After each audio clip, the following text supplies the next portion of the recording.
Miguel, a young Filipino man, wakes before dawn every day to clean Manila's crowded streets. His hands are worn, his uniform faded, but there's a spark in his eyes, a spark of humor that refuses to fade. At night, he practices jokes in front of a cracked mirror, dreaming of a world where laughter outweighs pain. Little does he know, one brave step will carry his humor across oceans, all the way to AGT 2025. The first light of dawn barely touched the streets of Manila when Miguel stepped out of his tiny apartment, the weight of another long day pressing on his shoulders. His uniform was faded from months of wear, his shoes scuffed and patched. Yet, despite the early hour and the emptiness of his stomach, there was a spark in his eyes that no hardship could dim. The streets were quiet now, but soon the city would stir with life, cars honking, vendors calling, children running to school. And it would be Miguel's job to sweep it all, one littered street at a time. He hoisted his broom, shoulders hunched, moving with mechanical precision. He had done this countless times, yet every sweep reminded him of the tiny joys hidden within the grind.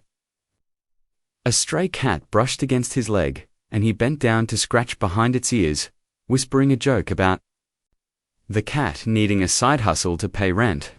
Even in the silence, he practiced his humor, training it like a muscle that kept his spirit alive. Every few steps, he greeted his neighbors. "Morning, Aunt Maria. Don't let the trash bite," he called out, and she laughed, shaking her head. At his endless energy, the people of the neighborhood had grown used to Miguel's jokes, seeing him as a small beacon of light amid the struggles that everyone carried quietly. But life outside, the laughter was heavy. Miguel's younger sister Anna was still asleep in their tiny apartment, depending on him for everything: food, school supplies, and the warmth of a brother's care. Their parents had passed years ago, leaving him with responsibilities far beyond his years, yet Miguel never let the burden crush him. Instead, he carried it lightly, folding it into jokes and smiles that disguised the fatigue underneath. That morning, as he swept past a small cafe, a clumsy customer accidentally spilled coffee all over his uniform. Most people would have cursed, muttered, or walked away frustrated. Not Miguel. He looked down at the brown stain and said, "Guess the coffee likes me more than my paycheck." Laughter bubbled from the small crowd around him, and even the customer's frown softened. Miguel shrugged, a faint grin on his lips. In that moment, the exhaustion, the aching muscles, and the worry about tomorrow melted just enough to let him feel alive. By the time the sun rose higher, the streets glistened under the early light, mostly clean, though the city's litter would return again tomorrow. Miguel wiped the sweat from his brow, adjusting his cap, and kept walking. Every step, every sweep, was part of a rhythm he had come to accept. A rhythm of survival, of love, of finding joy where others only saw hardship. Even in his toughest job, even with life stacked against him, Miguel carried laughter like a shield. And little did he know that humor, born from struggle and kindness, would one day carry him from these quiet streets all the way to a stage where the world would finally see the power of his heart. Miguel returned home that evening, the city now bathed in the golden glow of sunset. His uniform, still damp from the day's work, clung to his back as he opened the creaking door to their small apartment. Anna, his younger sister, was sitting at the worn kitchen table, hunched over her textbooks, a soft pencil tapping against the paper, as if keeping time with her brother's unspoken rhythm. "Hey," Anna, Miguel said, a tired smile on his face. "Dinner will be ready in a few minutes. Don't burn the house down while I'm gone." Anna laughed, the sound light and comforting, a rare moment of normalcy in their challenging lives. Despite the hardships, Miguel always made it a point to inject humor into their daily routine. The laughter was more than entertainment, it was survival, a way to remind both of them that joy could exist even in scarcity. After dinner, McGill settled into his tiny corner of the apartment. The cracked mirror in front of him reflecting a face, weary from labor, but alive with determination. He picked up a notebook, the pages filled with scribbled jokes, punchlines, and stories from his life on the streets. Tonight, however, a friend's words echoed in his mind. "You should audition for a GT. The world needs to see you." At first, the idea seemed impossible. America, a stage that millions watched. Miguel's life had always been about survival, not dreams of fame. He laughed nervously to himself, imagining the towering stage lights, the massive audience, and the judges, especially Simon Cowell. Could someone like him, someone who swept streets for a living, ever stand on such a stage? But then he thought about Anna, about the nights she stayed awake worrying about their future, and the mornings she woke up to find her brother already gone, working tirelessly to provide for her. He thought about the children who ran past him every day, laughing despite hunger, their resilience mirrored in his own heart. Maybe, just maybe, the world needed his story not just for laughter, but for hope. McGill spent the night rehearsing in front of the mirror, practicing not just his jokes, but the hearts behind them. He incorporated his life experiences, the struggles, the resilience, the kindness, in small acts of humor into his routine. Every punchline was a testament to surviving life's harshness with grace. Every pause, a silent message of empathy. To anyone who had ever felt invisible, by the time the first rays of morning crept into the room, Miguel had made a decision. He would audition. Not for fame, not for applause, but to show the world that even the most ordinary lives, full of hardship and struggle, could shine with laughter and humanity. As he packed his bag for the journey ahead, he glanced at Anna, sleeping peacefully, and whispered, "This is for us. For everyone who needs to know that even in the darkest places, lightened laughter can be found." And with that, McGill stepped into a world far beyond the streets he had always known, carrying nothing but courage, humor, and a heart determined to connect with strangers thousands of miles away. The day of the audition arrived, with a nervous energy that made Miguel's heart race in a way he had never felt before. The bright lights of the AGT stage seemed blinding at first, their glare almost painful against his tired eyes. The hum of the massive audience echoed in his chest, a constant reminder that this was far from the quiet streets of Manila. Yet, as he adjusted the microphone and gripped the stand, he felt a strange calm wash over him. Every joke he had ever practiced, every struggle he had endured, had led to this single moment. He took a deep breath, glancing at the judges' panel. Simon Cowell, sitting in the center, leaned forward slightly, expression unreadable. Miguel's palms were sweaty, his uniform neatly pressed, but still carrying the faint scent of his daily labor. A reminder of where he came from. He thought of Anna, of the mornings he had left her sleeping so he could sweep the streets, and of the nights spent turning hardship into humor.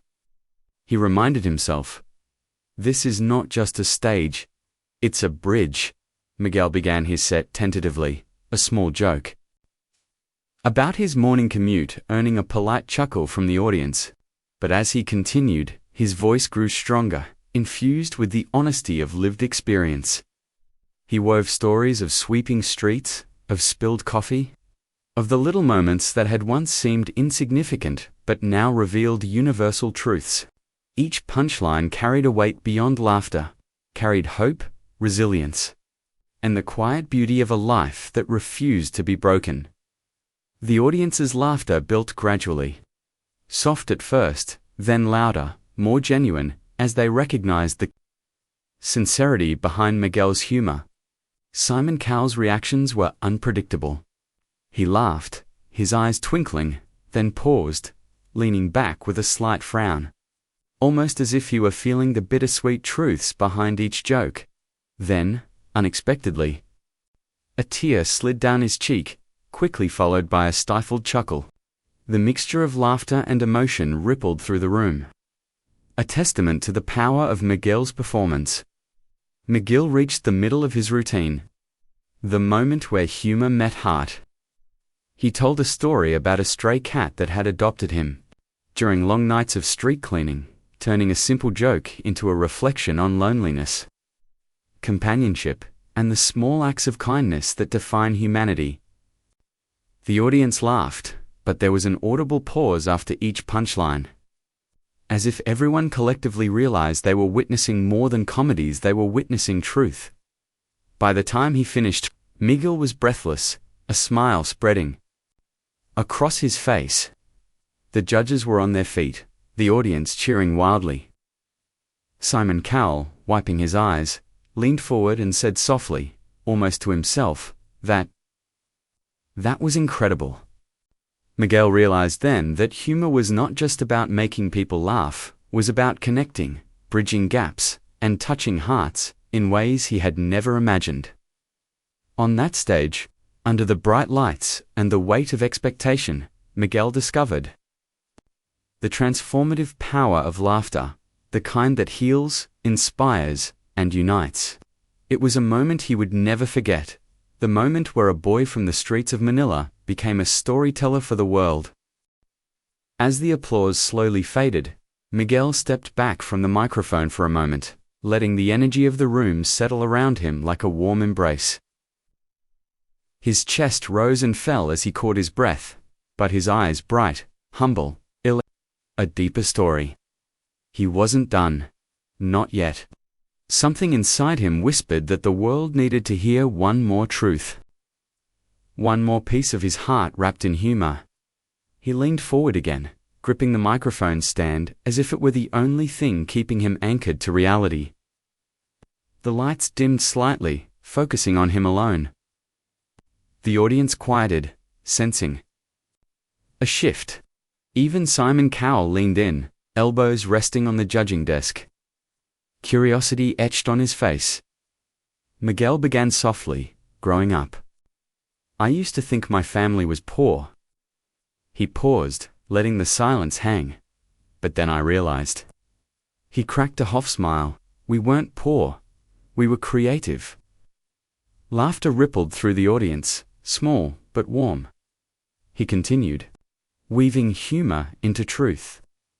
My sister Aina used to wear shoes with holes so big, her toes got more fresh air than our whole apartment. The crowd erupted in laughter. Even Simon chuckled, shaking his head. But Miguel wasn't finished. His voice softened. One day, I asked her if she ever felt embarrassed wearing those old shoes. She said. Miguel swallowed, emotion rising. She said, Kuya, if my feet can still walk, then I'm lucky. The laughter faded into a heavy silence. A single spotlight illuminated Miguel as he stood there, heart open, voice trembling not with fear, but with truth. He continued. She taught me something that day. That life isn't measured by what you have. It's measured by how far you're willing to walk, even with broken shoes. The camera panned across the audience.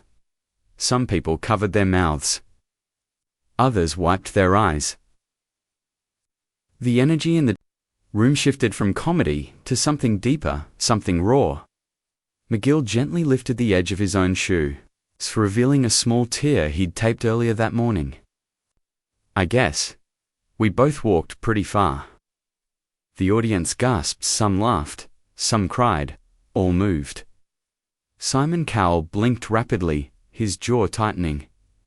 A tear slipped down his cheek before he could hide it. He brushed it away quickly, but the cameras had already caught the moment. The world had to. Miguel ended with a final, quiet line. Life will break your shoes, your plans, your heart. But as long as you can still stand up and make someone laugh, then you're still walking. And that is enough. For a split second, the room was silent. completely still. Then the audience rose in a thunderous standing ovation. Some shouted his name. Some cried openly.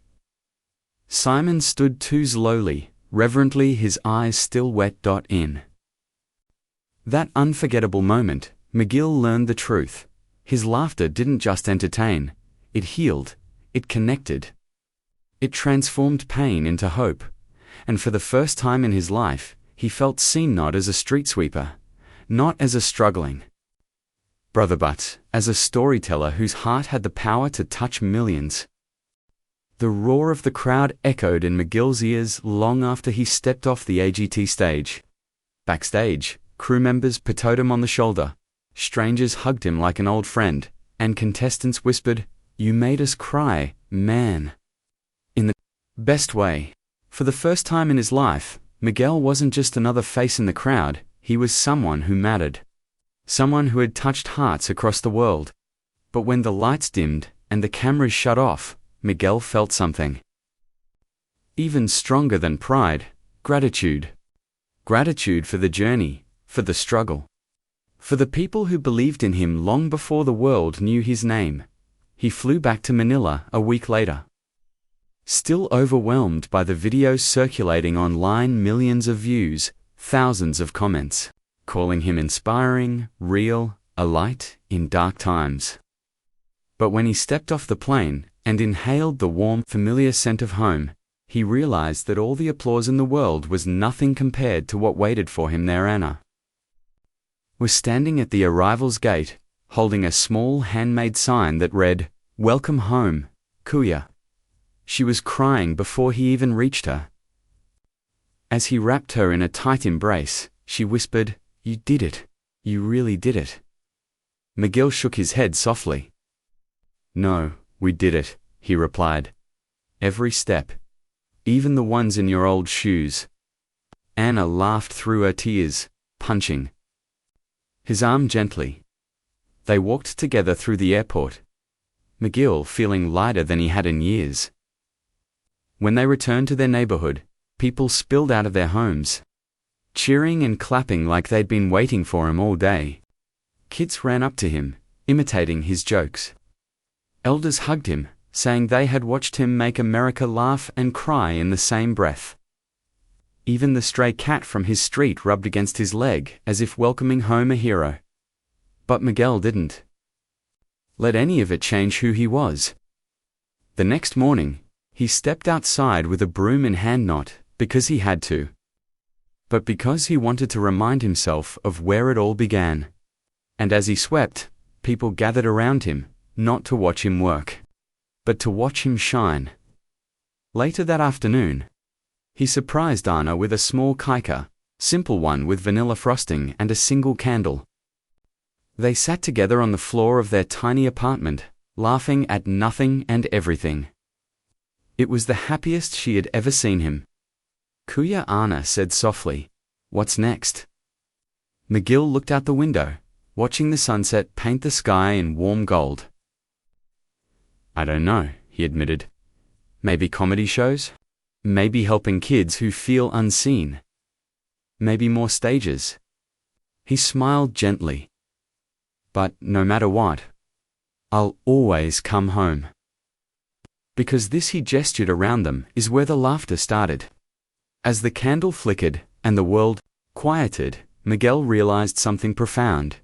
Success wasn't about fame. It wasn't about stages or applause.